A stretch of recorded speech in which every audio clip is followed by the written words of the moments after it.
अगर आप सबके घर में गायें भैंसें होंगी, अगर आप एक दिन दूध नहीं निकालोगे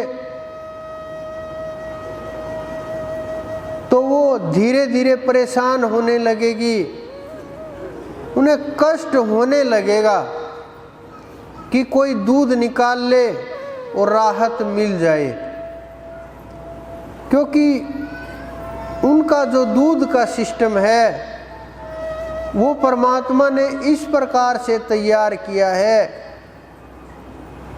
कुछ लोग बोलते हैं कि ये तो उनके जो बच्चे हैं उनके लिए बनाया है। हाँ, उनके लिए बनाया है, हम कहाँ मना करते हैं, लेकिन क्या 16 और 18 किलो दूध क्या उनका कोई बच्चा पी सकता है? आजकल तो गायें 40 किलो तक दूध देती हैं। मुझे एक लड़का बता रहा था कि जी गायें 45 और 49 किलो तक दूध देती हैं। मैंने कहा ये तो बहुत बड़ी बात है, तो इतना दूध उनके बच्चे कैसे पिएंगे? नहीं पी सकते। तो इस कारण से उनको भी कष्ट ना हो और आपका भी भोजन का काम चल जाए, तो ये मांसाहार में नहीं आता। उस श्रेणी से इसको इसलिए निकाल दिया गया क्योंकि ये बिना कष्ट दिए प्राप्त होता है, बिना परेशान किए प्राप्त होता है। जिस प्रकार बुद्ध ने बोल दिया, किसी ने प्रश्न किया कि मांसाहार करना चाहिए या नहीं करना चाहिए, उन्होंने बोल दिया कि मरे हुए जानवर का मांस खाने से कोई नुकसान नहीं होता, कोई दोष नहीं लगता। लेकिन नेपाल के अंदर आप जाके देखोगे, देखना काठमांडू के अंदर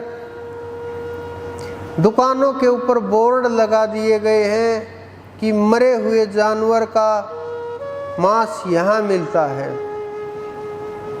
वो मरे हुए जानवर का मांस नहीं है, वो मार करके लाए गए जानवर का मांस है। उसे दोष लगेगा। वो तब की बातें हैं जब आपको भोजन प्राप्त ही ना हो, जब अन्न हो ही नहीं, उस स्थान की बातें हैं वो। लेकिन जब आपको सब कुछ मिल रहा है, परमात्मा ने, प्रकृति ने आपको दिया है, तो आपको उनकी आवश्यकता कहाँ हुई?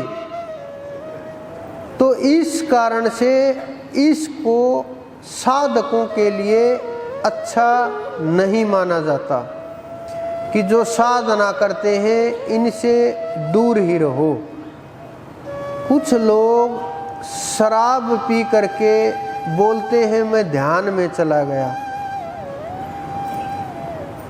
आप शराब पी करके गाड़ी तो चला नहीं सकते। मैंने देखा है कई लोगों के हालात कि एक शराबी आदमी अगर बाइक से जाएगा तो खुद मरेगा, अगर ऑटो चलाएगा तो दो चारों को ले जाएगा, अगर वही शराबी बस चलाएगा तो 50-40 को तो निपटा ही देगा। अगर उसी के हाथ में ट्रेन दे दी जाए तो जब वो अपने जीवन को नहीं चला सकता, अपनी जिंदगी को नहीं चला सकता, अपने सांसारिक रास्ता तक तय नहीं कर सकता, वो आध्यात्मिक रास्ता कैसे तय करेगा? क्योंकि उनका तो बुद्धि के ऊपर बड़ा प्रभाव होता है। मानव को पता ही नहीं चलता, होश ही नहीं रहता। तो इस कारण से हमारे ऋषियों ने बहुत सोच समझ करके आप लोगों के लिए ये रास्ते दिखाए, ये रास्ते खोले और इन रास्तों के ऊपर चलने के लिए बोला।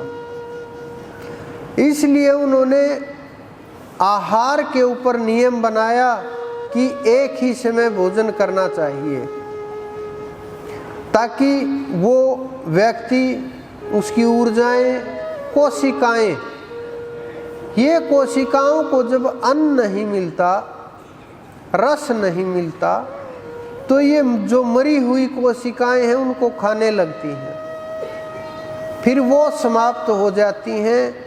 फिर जो नसों के अंदर जमी हुई है वसा, जो ये नसों की ब्लॉकेज है और कारण है, इन चीज़ों को खाने लगती है।